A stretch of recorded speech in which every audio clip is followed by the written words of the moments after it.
Money and banking में हम लोग क्या देखेंगे, बार्टर सिस्टम। अब बार्टर सिस्टम किसको बोलते हैं, सो समझिए। बार्टर सिस्टम सिंपली बोलने का मतलब क्या होता है, सामान के बदले जब आप सामान खरीदिएगा उसको हम लोग क्या बोलते हैं, बार्टर सिस्टम, यानी कि कमोडिटी फॉर कमोडिटी।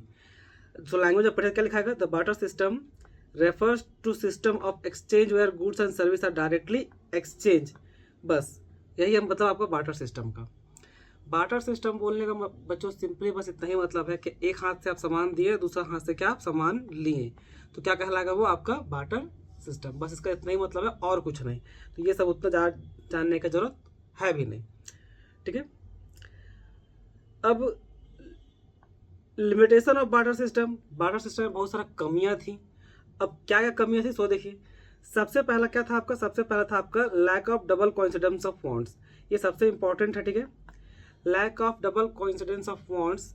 अब इसका क्या मतलब होता है सो सुनिए। देखिए, बार्टर सिस्टम काम सिर्फ तभी करेगा जब मान लीजिए ये इस पर्सन के पास बेचने के लिए क्या है, इस पर्सन के पास बेचने के लिए मिल्क है और इस पर्सन के पास बेचने के लिए क्या है, राइस है। तो बार्टर सिस्टम वर्क कब करेगा, बार्टर सिस्टम वर्क तब करेगा जब इस राइस वाला आदमी को चाहिए होगा मिल्क और इस मिल्क वाला आदमी को क्या चाहिए होगा, राइस। यानी कि दोनों तरफ दोनों पर्सन को एक दूसरे का सामान चाहिए, ठीक है। जिसके पास मिल्क है उसको राइस चाहिए, जिसके पास राइस है वो मिल्क चाहिए। जब ये दोनों आपस में मिलेगा तभी जाके आपका बार्टर सिस्टम हो सकता है, ठीक, वरना वो नहीं होगा। अब ऐसा हो, ये कोइंसिडेंस हो, ये बहुत रेयर होता है। इसी को क्या बोलते हैं, डबल कोइंसिडेंस ऑफ फंड, यानी कि दोनों को एक दूसरे का सामान चाहिए, ठीक है। इस दोनों पर्सन को एक दूसरे का सामान चाहिए, इसे क्या बोलते हैं, डबल कोइंसिडेंस ऑफ फंड। अब lack of double coincidence fund बोले मतलब क्या होगा कि भाई ये दोनों को एक दूसरे का सामान चाहिए, ऐसा सिचुएशन बहुत ही रेयर होता है, ठीक है। अब इसी एग्जाम्पल को ले लीजिए, मान लीजिए अगर ऐसा हो जाए, इसी एग्जाम्पल में इसके पास मिल्क है, इसके पास राइस है। अब इस राइस वाला को मिल्क तो चाहिए, इस राइस वाला को मिल्क तो चाहिए, लेकिन मिल्क वाला को राइस नहीं चाहिए भाई, उसको चावल नहीं चाहिए, उसको चावल ना होकर के उसको दाल चाहिए। तो क्या यहाँ पर आप सामान एक्सचेंज कर पाइएगा, तो जवाब है नहीं। इसका उल्टा भी, अगर मान लीजिए इस मिल्क वाला को चलिए यहाँ पर राइस चाहिए, लेकिन इस राइस वाला को यहाँ मिल्क नहीं चाहिए, इसको कुछ और चाहिए, कोई वेजिटेबल चाहिए, तब भी ये नहीं हो पाएगा। तो ये बार्टर सिस्टम इन सब सिनेरियो में बिल्कुल भी काम नहीं करता था। वो काम तभी करता था जब दोनों को एक दूसरे का सामान चाहिए होगा, यानी कि जब डबल कोइंसिडेंस ऑफ फंड्स मिले तब वो काम करेगा। A lack of double coincidence of funds बोलने का मतलब क्या होगा, ये वाला पार्ट के एक को चाहिए तो दूसरा को नहीं चाहिए, इस टाइप का। तो ये है आपका lack of double coincidence of funds बोलने का मतलब। तो आई होप आपको क्लियर हो गया होगा। दूसरा पॉइंट बोलता है lack of common measure of value. Common measure of value बोलने का मतलब क्या हो गया, देखिए उस समय कोई स्टैंडर्ड कॉमन मेजर नहीं था, ठीक है। तो every exchange has to be involve bargaining which often leads to dispute and disagreement about the worth of different goods. अब ये लैंग्वेज में लिखा हुआ है, समझने में दिक्कत होगा, शॉर्ट में समझिए। इस एग्जाम्पल को लीजिए, ठीक है। अब सवाल ये है कि भाई कितना मिल्क दें, कितना लीटर मिल्क दें तो वो बदले में कितना केजी एक लीटर मिल्क के बदले में कितना केजी राइस दिया जाए, ये कैसे डिसाइड होगा। यहाँ पर कोई कॉमन तो है नहीं। अब देखिए, 1 लीटर मिल्क आपका 1 केजी राइस के बराबर तो हो नहीं सकता बच्चों।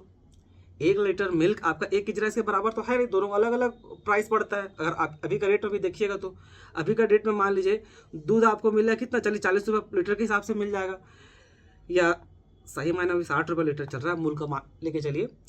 और राइस का क्या है, जैसा क्वालिटी वैसा उसका रेट, उसका 40 होगा, किसी का 50 होगा, किसी का 60 होगा, किसी का 70। बासमती चावल खाइएगा तो 110 पार कर देगा, वो 150 भी पार कर सकता है, ठीक है। तो वहां पर सबसे बड़ा दिक्कत यहाँ पर यही आता था, कॉमन मेजर नहीं होने के कारण समझ में नहीं आता था कि कितना दूध के बदले कितना चावल मिलेगा। तो ये इसमें सबसे बड़ा एक और डिमेरिट था। आई होप आपको क्लियर हो गया होगा दूसरा पॉइंट भी। तीसरा पॉइंट आ जाइए। तीसरा पॉइंट है difficulty in dividing goods. Dividing goods मतलब ऐसा बहुत सारा गुड्स हुआ करता था, ऐसा बहुत सारा इंडिविजुअल गुड्स होता था, जैसे कि आपका एनिमल्स और हाउसेस। अब मान लीजिए इसको कोई एनिमल था जिसको आप टुकड़ों में बेच नहीं सकते। जैसे पहले के समय में मान लीजिए गाय या भैंस ये सब बेचना है, ठीक है। पहले के समय में हम दूध दही खाते थे तो गाय भैंस का जरूरत पड़ता था। तो अब गाय भैंस को आप टुकड़ों में तो बेच नहीं सकते ना। मान लीजिए किसी के पास 5 केजी ही राइस है, 5 केजी राइस है। अब तो क्या वो पूरा गाय एक 5 kg राइस के बदले दे नहीं सकता ना, या उसको काट के, या एक पूरा काव को ऐसा तो नहीं कि भाई हाफ कर दो इसको, इसको काट के आधा कर दो और आधा हिस्सा दे दो, ये पॉसिबल नहीं है, पॉसिबल नहीं हुआ करता था। तो ये सब दिक्कत आपका बार्टर सिस्टम में काफ़ी आता था, ठीक है। तो उसे क्या बोला गया, डिफिकल्टी इन डिवाइडिंग गुड्स। फिर चौथा पॉइंट क्या है, चौथा पॉइंट है problem of storage of durability. Obvious है, जैसे कि कुछ कुछ सामान जैसे कि वेजिटेबल्स, फ्रूट्स, ग्रेन्स, इन सब को आप लंबा समय तक स्टोर करके नहीं रख सकते। खासकर सोचिए किसान लोग का, सोचिए जो आपका टमाटर, आलू ये सब उगा रहा है। अब मान लीजिए टमाटर है, ठीक है। अब टमाटर आप खरीद के लाए हैं बाजार से या किसान उगाया है, तो उसको 7 दिन के अंदर हर हाल में सेल करना ही पड़ता है, नहीं तो पूरा टमाटर क्या खराब हो जाएगा, स्टोर करके आप नहीं रख सकते। अब मान लीजिए टमाटर का रेट किसी कारण से जब हार्वेस्टिंग होते है, फसल कटेगा, तो फसल कटेगा तो बहुत ज़्यादा एक्सेस सप्लाई होगा ना, और एक्सेस सप्लाई होने के कारण क्या होगा, मार्केट में सब कोई टमाटर बेचेगा तो क्या होगा, प्राइस एकदम धड़ल्ले से नीचे आ जाएगा। तो सस्ता दाम में टमाटर कौन बेचना चाहेगा बच्चों, आप सोच के देखिए।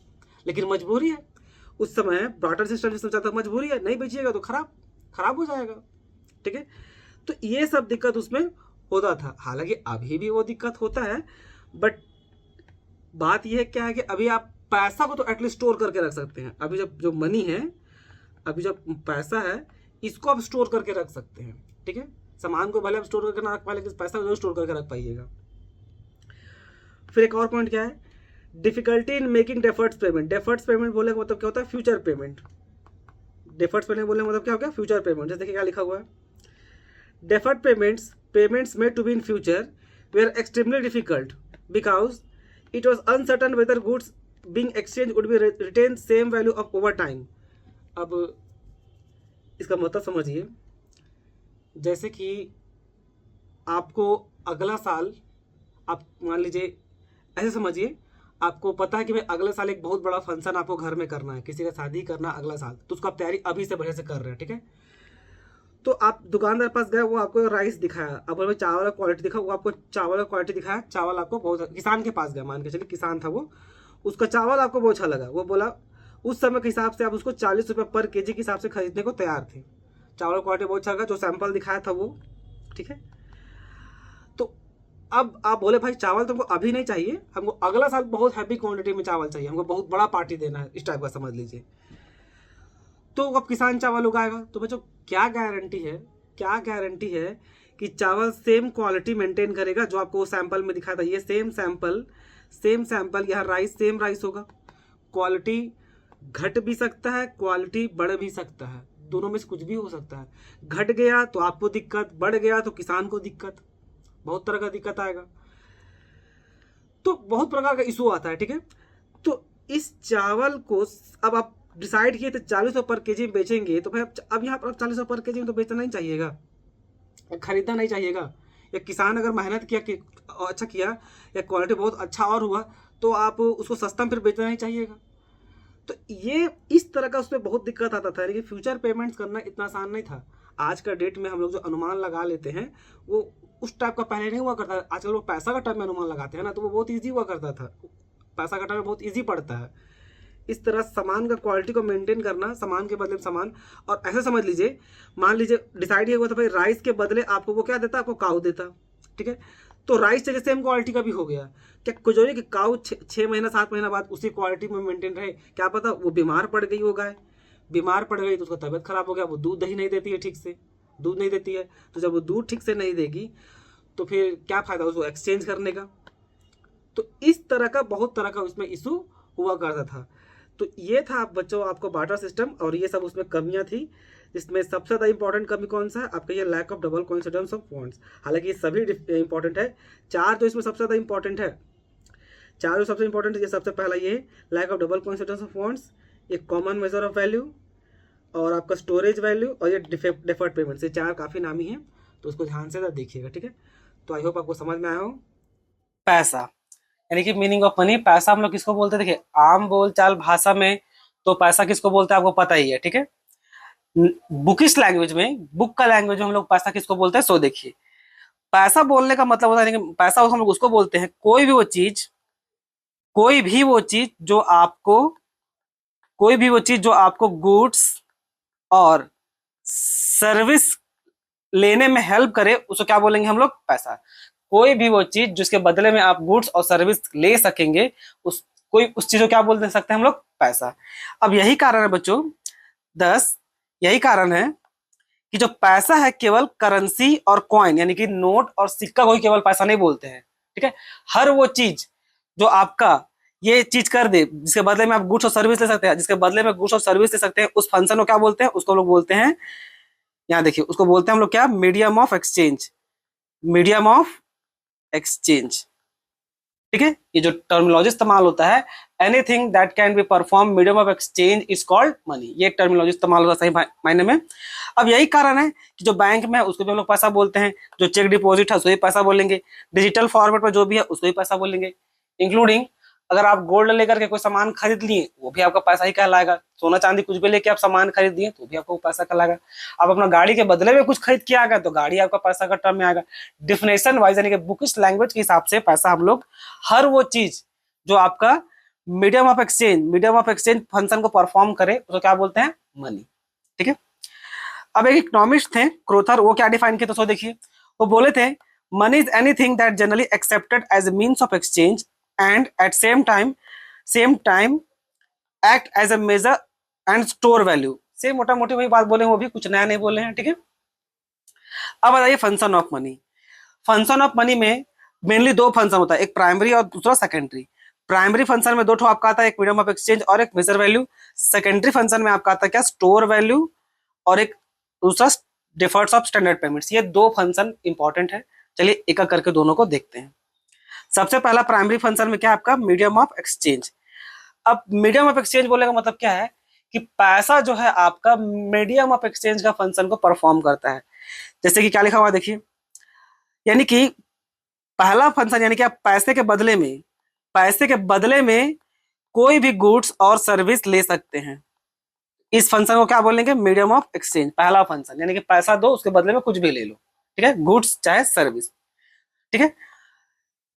सेकंड आ जाइए, क्या है? Measure of value. Measure value बोलने का मतलब है ये आपका एक कॉमन मेजर की तरह काम करता है। Money provides a standard major value to value goods and service. Every goods now has a price tag expressed in terms of money, making comparison, valuation and transaction simpler. Simple भाषा में, अब क्योंकि पैसा है तो आपका एक कॉमन मेजर, कॉमन यूनिट की तरह काम कर रहा है। ये किसकी तरह काम कर रहा है? आपका कॉमन यूनिट की तरह। अब बार्टर सिस्टम में क्या होता था? बार्टर सिस्टम में बच्चों मान लीजिए कि एक लीटर मिल्क है, तो उस एक लीटर मिल्क के बराबर में कितना, क्या 1 kg राइस हो सकता था? 1 kg राइस नहीं। ये वहां पर कॉन्फ्लिक्ट होता था कि भाई 1 लीटर मिल्क 1 kg राइस के बराबर थोड़ी ना होता है, तो वो उस समय वहां पर सब दिक्कत आता था। लेकिन पैसा इस प्रॉब्लम को हटा सकता है। क्यों? वो हटेगा कैसे? देखिए इस तरह से हट जाएगा, वो हट जाएगा इस तरह से। कॉमन मेजर में देखिए, कॉमन मेजर में क्या होगा कि कॉमन मेजर में क्या होगा कि आप 1 kg मिल्क को, 1 kg नहीं, वो मिल्क लीटर में बिकेगा, 1 लीटर मिल्क को आप बेच के आगे कितना में? 60 रुपए kg में। यहाँ पर क्या होगा? ये आपका पैसा 60 रुपया ये मनी का टर्म में चला गया। अब 1 kg राइस है, ठीक है, 1 kg राइस इसका रेट कितना है? कुछ भी 70 रुपया है। तो ये जो पर्सन था जिसके पास मिल्क है वो क्या करेगा? वो 1 kg मिल्क को बेच देगा 60 रुपए में, उसको क्या मिल जाएगा? मनी मिलेगा ना। अब इस मनी को लेकर क्या करेगा? वो जाकर राइस खरीद लेगा, और जो थोड़ा मोड़ा पैसा कम पड़ रहा है 10 रुपया, वो अपने से लगा देगा। और तो ये है आपका कॉमन, यानी कि मिल्क को भी यहाँ पर हम लोग पैसा कटा में एक्सप्रेस कर दिए 60 रुपए में, और राइस को भी पैसा कटा में एक्सप्रेस कर दिया कितना? 70 रुपए में। तो कॉमन यूनिट में आ गया। तो ये होता है आपका मेजर ऑफ वैल्यू बोलने का मतलब, ठीक है। अब आ जाइए सेकेंडरी फंक्शन में। सेकेंडरी फंक्शन में कौन कौन आता है? आपका स्टोर ऑफ वैल्यू।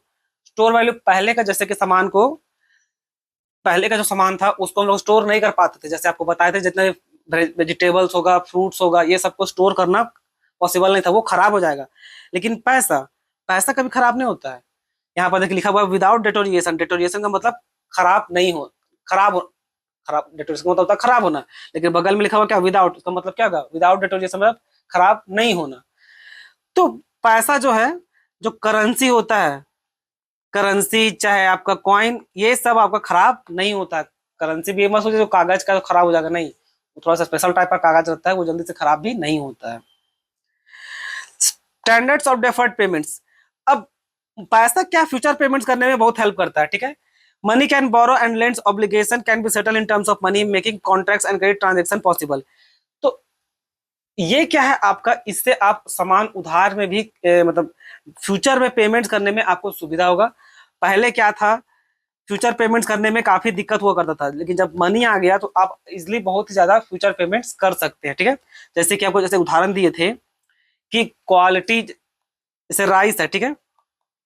राइस को जो आप सैंपल देखें, आप उसको साल भर बाद खरीदिएगा तो सेम सैंपल सेम क्वालिटी का हो कोई जरूरी नहीं है, तो बार्टर सिस्टम में इशू आता था। और अभी क्या है, अभी मान के चलिए वो पैसा का टर्म में आ जाएगा। अगर क्वालिटी खराब हुआ तो भाई थोड़ा पैसा कम देंगे, क्वालिटी खराब हुआ तो पैसा भी कम, क्वालिटी अच्छा रहा तो चलिए थोड़ा बढ़ा के ले लीजिए, तो फ्यूचर पेमेंट्स करने में अब दिक्कत नहीं होता है, ठीक है। कंटीजेंसी फंक्शन एक और अलग फंक्शन है।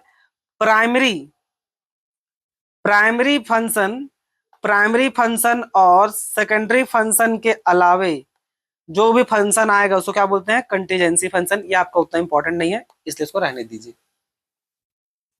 अब ये देखिए, ये आपका बहुत इंपॉर्टेंट है।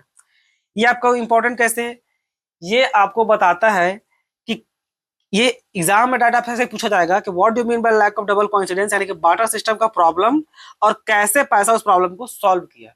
बार्टर सिस्टम का प्रॉब्लम, तो मान लीजिए पहला एग्जांपल में what do you mean by lack of double coincidence of funds, पहला आपको क्वेश्चन पूछेगा, ये उसी क्वेश्चन में अटैच कर देगा क्या, how many solve that problem. ये होता है क्वेश्चन, ठीक है। डायरेक्ट भी पूछ सकता है, डायरेक्ट पूछ सकता है what do mean right function of money, इस टाइप से डायरेक्ट पूछता है, या primary function of money, secondary function, direct भी क्वेश्चन में पूछ सकता है। पर इस तरह से ज्यादा अच्छा वो पूछना पसंद करता है, कोई भी बोर्ड हो, चाहे स्टेट सीबीएसई चाहे कोई भी बोर्ड, ठीक है। तो पहला क्या है, lack of double coincidence of funds. अब मनी प्रॉब्लम सॉल्व कैसे किया, money solve problem by universal acceptance. जैसे थोड़ा देर पहले आपको उदाहरण दिया था फंक्शन ऑफ मनी में, यहाँ पर जो आपको उदाहरण दिए ये प्राइमरी फंक्शन ऑफ मनी में सेम यहाँ पर भी, ठीक है। यूनिवर्सल एक्सेप्टेंस यानी कि राइस के बदले में क्या आपको मनी मिल जाएगा, ठीक है। आपको मिल के बदले में क्या मनी मिल जाएगा, मिल के बदले में भी आपको क्या मनी मिल जाएगा। तो राइस को मनी के टर्म में बेच दीजिए और मनी लेकर के आप मिल खरीदने चल जाइएगा। कॉमन एक्सेप्टेंस सब जगह, ठीक है, यूनिवर्सल एक्सेप्टेंस है, ठीक। लैक ऑफ कॉमन मेजर, तो क्या हुआ, एक स्टैंडर्ड मेजर बन गया आपका यूनिट, पहले कॉमन मेजर नहीं हुआ करता था, यानी कि 1 लीटर मिल्क के बदले में 1 केजी राइस देना सही है कि नहीं, समझ में नहीं आता था भाई कैसे बराबर हो सकता है, अब प्राइस भी अलग अलग है। अब वैसा दिक्कत नहीं होगा, अब क्या कॉमन यूनिट आ गया। कॉमन यूनिट मतलब बोलने का मतलब क्या होगा, सब का सब आपका पैसा का टर्म में रिप्रेजेंट हो सकता है। आपका 1 लीटर दूध का मान लीजिए 60 रुपया, 1 केजी राइस का आपका कितना, जैसा क्वालिटी का राइस थोड़ा महंगा वाला चलिए खाते हैं तो 80 रुपये केजी के हिसाब से हो गया। तो पहले पैसा का टर्म में ले आइए और पैसा को लेकर के सामान खरीद लीजिए, ये हो गया। डिफिकल्टी इन डिवाइडिंग गुड्स, तो अब क्या है, पहले गुड्स सबको डिवाइड नहीं कर पाते, जैसे काऊ था, मान लीजिए गाय है, ठीक है। अब गाय को आप मार्केट में बेचने जाइएगा, आप किसी के पास आपको कस्टमर तो मिले, पहले बहुत दिक्कत है कि कस्टमर मिले, क्योंकि भाई बार्टर सिस्टम में क्या सामान के बदले सामान, यानी कि आपको एक तरफ गाय देना है, दूसरे बदले से कुछ और लेना है। तो मान लीजिए भाई आपको नीड्स है चावल का आपको नीड्स है और गाय बेचने निकले हैं। तो अब मान लीजिए कोई कस्टमर आया और वो बोला भाई मेरे पास केवल 5 केजी चावल है। अब वो बहुत मुश्किल से तो कस्टमर मिला बार्टर सिस्टम में, क्योंकि lack of double coincidence of funds का इशू आएगा कि आप जिसको चावल जिससे लेना चाहते हैं उसके पास वो कस्टमर खोजना ही बहुत दिक्कत है। चलिए खोज लिए तो पता चला उसके पास मात्र 5 केजी राइस है, तो भाई पूरा गाय या 5 किलो राइस के बदले तो दे नहीं सकते ना। पर अब वैसा नहीं है, अब ये सब प्रॉब्लम को भी कोई दिक्कत नहीं आएगा, ठीक है। अब क्या, अब हम पैसा को हम लोग तोड़ सकते हैं, टुकड़ों में तोड़ सकते हैं, जितना टुकड़ा आप बेचिएगा आपको उतना टुकड़ा मिल जाएगा। जैसे कि मान लीजिए चिकन ही है, ठीक है, चिकन ही है, अगर आपको पूरा चिकन नहीं चाहिए तो भाई इसको टुकड़ा में आप आधा काट के दीजिए, हम आपको आधा का दाम देंगे। मतलब 1 केजी ना लेकर के चलिए, आपको मात्र 250 ग्राम चाहिए, आप अकेले घर में रहते हैं तो आपको केवल एक पाव चाहिए, एक पाव में 250 ग्राम, तो 250 ग्राम का पैसा लीजिए 50 रुपया, 200 रुपया अगर केजी के हिसाब से लेते हैं तो, ठीक है। तो ये है, अब पैसा उस प्रॉब्लम को सॉल्व हो गया, ठीक है। नेक्स्ट है प्रॉब्लम स्टोरेज एंड ड्यूरेबिलिटी। अब प्रॉब्लम इसलिए ये था, पहले पैसा को स्टोर करने में बहुत, पहले सामान सबको स्टोर करने में काफी दिक्कत हुआ करता था। अब पैसा इजिली स्टोर हो सकता है, एकदम लंबा समय तक हो सकता है। ये क्या है, डिफिकल्टी इन डेफर्ड पेमेंट, यानी कि पैसा को पहले पहले जो था फ्यूचर पेमेंट्स करने में बहुत दिक्कत होता था, तो अब ये सॉल्व हो गया, क्या मनी का स्टेबिलिटी से आसानी से उसको सॉल्व कर सकते हैं, मनी डेप्रिसिएट ये सब कुछ नहीं होता है, और वो वैल्यू भी मेंटेन रखता है, ठीक है। जैसे कि यहाँ पर देखिए एग्जांपल है, money keeps relative stable value making loans वजह rent credit credit transaction simple and trustworthy. जैसे कि क्वालिटी वाइज लीजिए ना, जैसे कि मान लीजिए फ्यूचर में मतलब आप राइस खरीदे आज, मतलब आज ऑर्डर दिए 1 साल बाद खरीदेंगे बोल करके, अब राइस का क्वालिटी क्या घट भी सकता है बढ़ भी सकता है, तो जैसा होगा उसी के हिसाब से क्या होगा पैसा पे करेंगे। ठीक है, तो ये था आपका एक पूछने का तरीका एग्जाम में वो कैसे पूछेगा सो। ठीक, अब हम लोग देखेंगे क्या evaluation of money. Evaluation of money मतलब पैसा कैसे कैसे धीरे धीरे समय के हिसाब से डेवलप हुआ है। सबसे पहला आपका क्या है commodity of money, sorry commodity money यानी कि कमोडिटी मनी बोलने का मतलब क्या है कि सामान के बदले सामान, उसको क्या बोलते हैं कमोडिटी मनी। ठीक है, एक तरफ से सामान दीजिए, 2 पर्सन है, मान लीजिए 2 पर्सन है, तो भाई ये सामान ये लोग एक दूसरे के बदले में सामान के बदले सामान एक्सचेंज करेगा जब सामान, तो क्या कहलाएगा वो कमोडिटी मनी, उसको क्या बोलेंगे कमोडिटी मनी। मेटालिक मनी मतलब क्या हो गया, जब कॉइन्स जो था गोल्ड और सिल्वर का जब वो इंट्रोड्यूस किया गया उसको क्या बोला गया मेटेलिक मनी। इसमें इतना ही है और ज्यादा डिटेल में जाने की जो था नहीं बच्चों, बाकी जो फालतू का टाइम वेस्ट होगा। पेपर मनी किसको बोलते हैं, जो गवर्नमेंट जो पेपर करेंसी इशू करते हैं उसको क्या बोलते हैं हम लोग पेपर मनी। जो गवर्नमेंट इशू करती है उसको क्या बोलते हैं हम लोग पेपर मनी। क्रेडिट मनी किसको बोलते हैं, क्रेडिट मनी उसको बोलते हैं जहां पर आपका चेक और बैंक डिपॉजिट का सिस्टम आ गया। ठीक है, तो उसको क्या बोला गया क्रेडिट मनी। यहाँ पर बेस्ड ऑन प्रॉमिस, क्या होता है based on promise of payment by the banks, यानी कि बैंक प्रॉमिस करती है इसके बदले कि इसको आप एक्सेप्ट कर लीजिए, हम उसके जगह हैं खड़े, आपको पैसा मिल जाएगा। ठीक है, उसको क्या बोलते हैं क्रेडिट मनी। क्रेडिट मनी में क्या आ गया आपका चेक आ गया, बैंक डिपॉजिट आ गया। ठीक है, प्लास्टिक मनी ये वेरी वेरी इंपॉर्टेंट है, आपका एमसीक्यू में पूछ सकता है, हालांकि सभी इंपॉर्टेंट है ऐसा नहीं है, पर ये बहुत बार फ्रिक्वेंटली पूछा जाता है। प्लास्टिक मनी किसको बोलते हैं, वो क्रेडिट कार्ड डेबिट कार्ड ये सब जो अलग अलग कार्ड वो प्लास्टिक का रहता है ना, इससे क्या बोला गया मेड ऑफ प्लास्टिक, तो उसको क्या बोलते हैं प्लास्टिक मनी। इसको कैरी करने में बहुत ईजी होता है। ठीक है, करंट से जो आज का जनरेशन जो फेज हम लोग देख रहे हैं वो क्या आपका इलेक्ट्रॉनिक मनी, जहां पर आपका online banking debit cards mobile wallet आपका यूपीआई ये सब क्या है आपका, ये सब है आपका इलेक्ट्रॉनिक मनी। ठीक है, फिएट मनी और आपका लीगल टेंडर ऑफ मनी ये काफी इंपॉर्टेंट है एग्जामिनेशन पर्पस के लिए। इन दोनों में बहुत ज्यादा बच्चों लोग कंफ्यूजन होता है। अब देखिए चलिए एक थोड़ा डिटेल में देखते हैं कि होता क्या आपका फिएट मनी। फिएट मनी बोलने का मतलब क्या हो गया कि fiat money refers to money that has no intrinsic value of its own but declared as money by the government. ये कोई भी वो चीज, ठीक है, कोई भी वो चीज एक ऐसा पैसा यानी कि जिसका खुद का कोई वैल्यू नहीं होता, अपना उसका खुद का कोई वैल्यू नहीं होता, पर उसको गवर्नमेंट डिक्लेयर किया क्या एज ए मनी। जैसे कि क्या वो पेपर, वो करेंसी नोट, जो करेंसी का जो नोट होता है, ठीक है, जो करेंसी का नोट होता है, देखिए उस कागज का कोई वैल्यू नहीं होता है, उस कागज का अपना कोई वैल्यू नहीं होता है, बट गवर्नमेंट उसमें ट्रस्ट देती है कि हाँ, देखिए यहाँ फेट का मतलब क्या ऑथोरिटी, यानी जो ट्रस्ट पे आपको वो चल रहा है। ठीक है, गवर्नमेंट वहां पर ऑथोरिटी देती है कि भाई इसके वैल्यू को आप एक्सेप्ट कीजिए, बाद में पीछे हम खड़े हैं। ठीक है, कुछ भी होगा तो फिएट मनी बोलने का मतलब क्या होगा कि ऐसा चीज जिसका खुद का कोई वैल्यू नहीं है, लेकिन आप उसको एक्सेप्ट कीजिए, गवर्नमेंट का ऑर्डर होता है, अथॉरिटी अपना पावर का इस्तेमाल करते बोलती है, लेकिन आप उसको एक्सेप्ट कीजिए, जितना का वैल्यू उसमें लिखा हुआ है, 100 रुपए का नोट है तो 100 रुपए का नोट को आप एक्सेप्ट कीजिए, उसके बदले में जो भी दिक्कत आएगा, जब भी आपको पैसा चाहिए होगा 100 रुपया, हम आपको वापस कर देंगे। ठीक है, तो it is not back by any commodity. पहले के समय में हुआ था कि भाई जितना पैसा छापते थे उसके बदले में गोल्ड वोल्ड रहता था, अब ऐसा नहीं होता है। ठीक है, ये बंद हो गया वो सिस्टम। एक है आपका दूसरा पॉइंट क्या है, it is based on trust and government order. वैसे गवर्नमेंट उस पर अपना भरोसा दे जाती है और वो ट्रस्ट पे चलता है।